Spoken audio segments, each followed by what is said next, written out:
আমার বাচ্চা না হওয়ায় আমার শ্বশুর শাশুড়ি আমাকে অনেক বাজে বাজে কথা বলত। এরপর আমি একদিন আমার জামাইকে নিয়ে ডাক্তারের কাছে গেলাম। ডাক্তার সাহেব আমার জামাইকে পরীক্ষা নিরীক্ষা করে বলল, দেখুন আপনার জামাইয়ের সমস্যা আছে, কিন্তু আপনার কোনো সমস্যা নেই। আপনার যদি সন্তানের প্রয়োজন হয় তাহলে আপনাকে একটি কাজ করতে হবে। যদি কাজটি ভালোভাবে করতে পারেন তাহলে আপনার বাচ্চা হবে।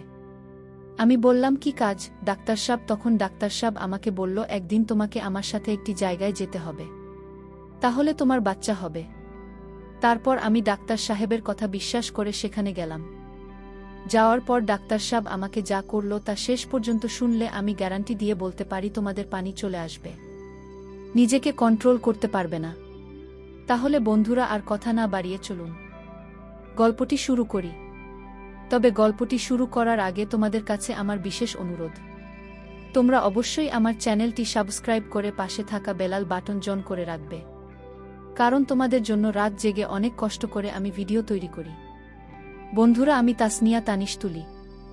আমি দেখতে খুব সুন্দর ও লাবণ্যময়ী, দেখতে খুব সুন্দর হয়। আমি যখন ক্লাস 7-এ পড়ি তখন বখাটে ছেলেরা আমাকে খুব বিরক্ত করত। এই বখাটে ছেলেদের জন্য আমি বাড়ির বাইরে বের হতে পারতাম না, স্কুলে যেতে পারতাম না। সত্যি বলতে আমি এতটাই সুন্দরী ছিলাম যে কোনো ছেলে আমাকে একবার দেখলে মুখ ফেরাতে পারত না। আমার স্কুলের ছেলে বন্ধুরা আমাকে প্রায় সময় বলতো, তা নিয়ে তোর যে চেহারা, আর বলি, তোরে দেখলে তো আমাদের মাথা ঠিক থাকে না, মনে হচ্ছে তুই অনেক পাওয়ারফুল ও বটে। যে ছেলে তোকে বিয়ে করবে সে নিশ্চয়ই খুবই ভাগ্যবান হবে। আমার এক খুব কাছের ছেলে বন্ধু আমাকে বলতো, সত্যি তোকে যে বিয়ে করবে সে স্বর্গীয় হবে, তোকে দেখতে যে সুন্দর লাগে, এনজয় করতে পারলেন না, জানি কত ভালো লাগবে। আমি তখন তাকে বলতাম, এই দুষ্টু, এবার তো দুষ্টামি বন্ধ করবি। কি আর বল বন্ধুরা, ছোটবেলা থেকেই আমার এমন সৌন্দর্য দেখে মাঝে মাঝে আমার 22 বছরের দাদা ও আমাকে কুপ্রস্তাব দিয়ে বসত। আমি যখন ক্লাস 9-এ পড়ি তখন আমার মা বাবা আমার বখাটে ছেলেদের উত্ত্যক্ত দেখে আমাদের এলাকার এক চেয়ারম্যানের ছেলের কাছে আমাকে বিয়ে দিয়ে দিল। বিয়ের প্রথম রাতে আমি খুব ভয় পাচ্ছিলাম, কারণ আমার চেয়ে 10 বছরের বড় ছিল আমার স্বামী। তার সাথে আমার কিভাবে কি হবে, আর আমি কিভাবে তার সাথে ম্যাচ হব? তাছাড়া জীবনে প্রথম, আমার আগে কখনো এমন অবস্থায় পড়েনি, তাই তাকে দেখে আমার খুব ভয় হচ্ছিল।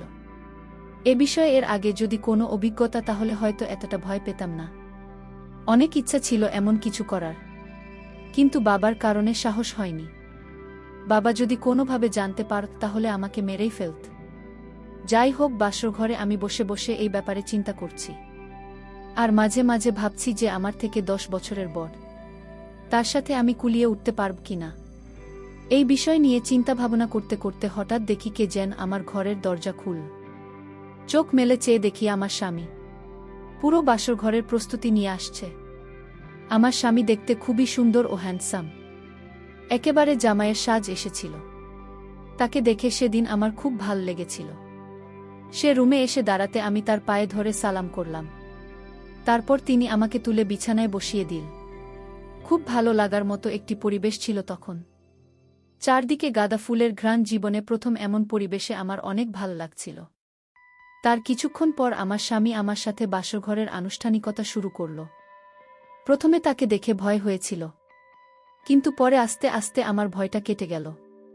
সত্যি বলতে কি, তাকে দেখে আমি রকম ভেবেছিলাম, আসলে সেরকম না। তাকে দেখতে অনেক শক্তিশালী এবং হ্যান্ডসাম মনে হলেও তার ভিতরের দিকটা মোটেও শক্তিশালী ছিল না।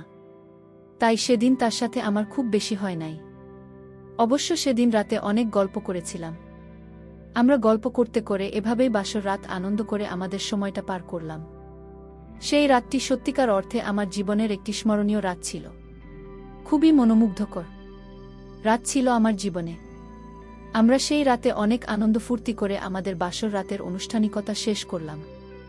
এইভাবে আনন্দ ফুর্তির মাধ্যমে আমাদের দাম্পত্য জীবন চলতে লাগল।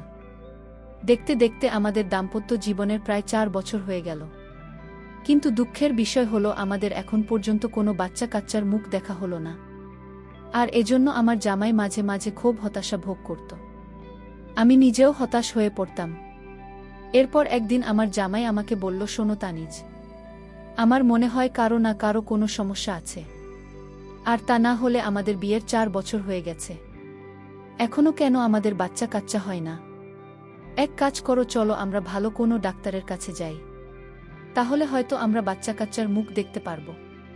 আমি বললাম ঠিক আছে, চলো তাহলে আমরা একটি ভালো ডাক্তারের কাছে যাই, গিয়ে আমাদের সমস্যার কথা বলি।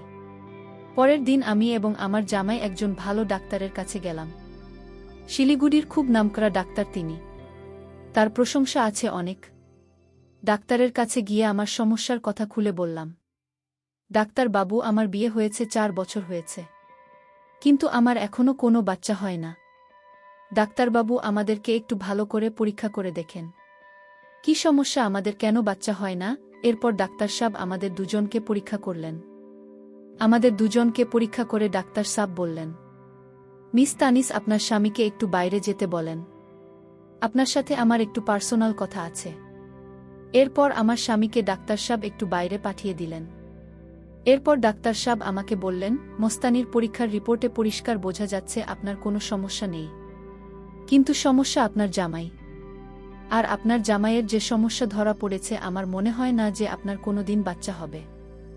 আমার মনে হয় না যে আপনি কোনো দিন মা হতে পারবেন। তবে একটি কথা, আপনার যদি সন্তানের খুবই প্রয়োজন হয়, তাহলে আপনাকে একটি কাজ করতে পারেন। যদি কাজটি করতে পারেন তাহলে নিশ্চয়ই বাচ্চা আপনি আশা করতে পারেন। তবে কাজটি খুবই গোপনীয়। এই কাজটি করার পর আপনি আপনার জামাই সহ কাউকে কোনোদিনও বলতে পারবেন না। যদি বলেন তাহলে বাচ্চা হবে না। আমি বললাম, কি কাজ ডাক্তার সাহেব? তখন ডাক্তারবাবু আমাকে বলল, তোমাকে আমার সাথে একদিন একটি জায়গায় যেতে হবে, সেখানে গিয়ে তোমাকে একটি কাজ করতে হবে, আর সেই কাজটি সফলভাবে করতে পারো তাহলে তোমার বাচ্চা হবে। এভাবে আরও অনেক মহিলাদেরকে বাচ্চা দিয়েছে। আর তুমি যদি চাও তাহলে কেবল সম্ভব, আর মনে রাখবে এটা খুবই গোপনীয়, এটা কারো কাছে শেয়ার করা যাবে না। শেয়ার করলে তোমারই ক্ষতি হবে। প্রস্তাবটি তুমি ভেবে আগামীকালকে আমাকে জানাবে। তুমি জানানোর পরেই আমি চিকিৎসার জন্য প্রস্তুতি নেব। আমি বললাম, ঠিক আছে ডাক্তার সাহেব, আমি আগামীকালকে আপনাকে জানাব। আর আপনি এখন একটি কাজ করেন, কিছু ওষুধ লিখে দেন, যাতে আমার জামাইকে আমি বুঝতে পারি। তারপর ডাক্তার সাহেব আমাকে কিছু ওষুধ লিখে দিলেন। আমরা ওষুধ খাওয়া শুরু করলাম। পরের দিন যখন আমার স্বামী কাজে চলে যায়, তখন আমি ডাক্তার সাহেবের কাছে গেলাম আর গিয়ে বললাম, ডাক্তার সাহেব, এবার বলুন আমাকে কি কাজ করতে হবে। এখন আমি একা এসেছি। তারপর ডাক্তার সাহেব আমাকে বলল, তোমার জামাইয়ের যে সমস্যা, তোমার জামাইয়ের দ্বারা মনে হয় না তুমি কোনোদিন বাচ্চার মা হতে পারবে। তুমি যদি বাচ্চার মা হতে চাও, তাহলে তোমাকে আমার সাথে বেশ কিছুক্ষণ সময় দিতে হবে, যেখানে আমি তোমার সাথে কিছুক্ষণ সময় এনজয় করব। তখন তুমি সাথেই বুঝতে পারবে তুমি মা হতে পারবে কিনা। আর এই পদ্ধতিতে আমি অনেক মহিলাকে বাচ্চা দিয়েছি। তুমি যদি আমার কথায় রাজি থাকো, তাহলে তুমি আগামীকালকে আমার জয়া বাংলো বাড়িতে চলে আসবে। তোমাকে আমি অনেক আপন মনে করে কথাগুলো বলেছি। আর এই নাও আমার মোবাইল নাম্বার। আসার আগে আমাকে একটি ফোন দিয়ে আসবে। ঠিক আছে, এখন তাহলে তুমি আসো। ডাক্তার সাহেবের কথাগুলো শুনে আমার মনে হলো যে মাথায় আকাশ ভেঙে পড়ল। তখন কি করব কিছুই বুঝতে পারছিলাম না। আর এদিকে আমার বাচ্চা না হওয়ার ফলে আমার শ্বশুর শাশুড়ি থেকে শুরু করে আমার জামাইও আমার প্রতি খারাপ ধারণা হয়ে গেছে। আমার স্বামী কখন যে কি করে বসে, আমি কি করব কিছুই বুঝতেছিলাম না, তাই খুব চিন্তায় পড়ে গেলাম। এখন আমার যে একটি বাচ্চার খুবই দরকার, তাহলে সবাই খুশি। তারপর ডাক্তার সাহেবের কথা শুনে আমি আস্তে আস্তে বাড়িতে চলে আসলাম। মনে মনে অনেক চিন্তা করতে লাগলাম, তাহলে কি আমি ডাক্তার সাহেবের প্রস্তাবে রাজি হয়ে যাব? যদি রাজি হয়ে যায় তাহলে তো আর কেউ দেখবে না, আর আমি তো মা হতে পারব। মা হওয়ার লোভে আমি ডাক্তার সাহেবের প্রস্তাবে রাজি হয়ে গেলাম। মোবাইলটা হাতে নিয়ে ডাক্তার সাহেবকে ফোন দিয়ে বললাম, ডাক্তার সাহেব, আমি তানিজ, আমি আপনার প্রস্তাবে রাজি। এখন বলুন আমাকে কোথায় আসতে হবে। ডাক্তার সাহেব বললে, রাজি হওয়ার জন্য তোমাকে অনেক অনেক ধন্যবাদ। আসলে আমি তোমাকে একটি সন্তান দেওয়ার জন্য অনেক চেষ্টা করব। তাহলে তুমি আমার বাংলোতে চলে আসো, আমি তোমার জন্য গাড়ি পাঠিয়ে দিচ্ছি। তারপর ডাক্তার সাহেব আমার জন্য একটি গাড়ি পাঠিয়ে দিলেন। আমাকে নিয়ে চলে গেলেন তার জয়া বাংলো বাড়িতে। আমি ডাক্তার সাহেবের বাংলো বাড়িতে গিয়ে নিজের চোখে বিশ্বাস করতে পারছিলাম না। এত সুন্দর বাংলা রুমটা, এত সুন্দর করে সাজিয়ে রেখেছে, মনে হচ্ছে যেন স্বর্গীয় কোনো সুখ এখানে আছে। ডাক্তার সাহেব আমাকে তার একটি গোপন কক্ষে নিয়ে গেলেন। বন্ধুরা, ভিডিও মাঝখানে একটা কথা বলতে চাই, আমি তোমাদের আনন্দ দেওয়ার জন্য খুব কষ্ট করে ভিডিও বানাই। তাই তোমাদের কাছে অনুরোধ থাকবে অবশ্যই এই ভিডিওটি দেখে একটি লাইক করবে এবং চ্যানেলটি সাবস্ক্রাইব করে পাশে থাকবে। ও মা, সেখানে গিয়ে দেখি এত সুন্দর সুন্দর জিনিস, এত সুন্দর সুন্দর আসবাবপত্র, এত সুন্দর সাজিয়ে রেখেছেন। সেখানে গিয়ে আমার মনটা ভরে গেল, আর রুমের ভিতরে এত সুন্দর দেশি ফুলের ঘ্রাণ। কিছুক্ষণের মধ্যেই মনটা যেন আনন্দে ভরে গেল। আমার আনন্দে উদ্বেলিত অবস্থা দেখে ডাক্তার সাহেব আমাকে বলল, চলো তাহলে আমরা আমাদের কাজ শুরু করি। তারপর ডাক্তার সাহেব আমাকে তার ওখানে নিয়ে গেল এবং ডাক্তার সাহেব আমাকে বলল, তা নিয়ে এখানে এই যে তোমার সামনে দেখো কিছু কোমর খাবার পানীয় আছে, এগুলো সব বিদেশি, তোমার জন্য বিদেশ থেকে অর্ডার দিয়ে এনেছি। এগুলো সব তোমার জন্য। প্রথমে তুমি এগুলো খাবে, খাওয়ার পর এই ট্যাবলেট খাবে, তাহলে দেখবে তোমার মধ্যে আলাদা একটা এনার্জি কাজ করছে। তারপর যদি তুমি আর আমি মিলে কাজ করি, তাহলে দেখবে 100% ভালো রেজাল্ট পাবে। আমি ডাক্তার সাহেবের কথা মতো এই ওষুধগুলো খেলাম। ওষুধগুলো খাওয়ার পরে ওই বিদেশি কোমল পানীয় খেলাম। খাওয়ার পরে দেখলাম আমার ভিতরে অন্য রকম কাজ করছে। মনে হচ্ছে যেন আমার ভিতরে ভিতরে চরমভাবে শক্তিশালী হয়ে উঠছে। আমার মন প্রাণে অন্য কিছু চাইছে। আমার গায়ে অন্যরকম ফিলিংসের কারণে কারো সঙ্গে নিতে চাইছে। ডাক্তার সাহেব আমার পরিস্থিতি বুঝতে পেরে ডাক্তার সাহেব আমাকে বলল, এই তো সময় হলো আমাদের কাজ করার। এখন যদি আমরা আমাদের কাজগুলো করতে পারি, তাহলে আশা করি 100% রেজাল্ট পাবে। এই বলে ডাক্তার সাহেব আমার সাথে এক ভিন্ন রকম আচরণে মেতে উঠল। ডাক্তার সাহেব যখন প্রথম কাজ শুরু করবে, তখন তার প্রস্তুতি দেখে আমি একটু ভয় পেয়ে গেলাম। তাকে দেখে আমার কাছে মনে হলো যে বিদেশি কোনো এক পালোয়ান। প্রায় লাগাতার 2 ঘন্টা কাজ করার পর আমাদের মধ্যে স্বস্তি ফিরে পেলাম। কি ভয়ানক রূপ ডাক্তার সাথে! সেই দিন ডাক্তার সাহেব প্রায় সব কিছু লণ্ডভণ্ড করে দিয়েছিল। আর সেই দিন মূলত আমি অনেক শান্তি এবং সুখ পেয়েছিলাম, যা আমার জামাই 4 বছরেও দিতে পারিনি। এইভাবে আনন্দ করে আমি ডাক্তার সাহেবের ওখান থেকে বাসায় চলে আসলাম। 3 মাস পর আমি অনুভব করলাম আমি সন্তান সম্ভবা। তারপর আবার সেই ডাক্তার সাহেব এর কাছে গেলাম।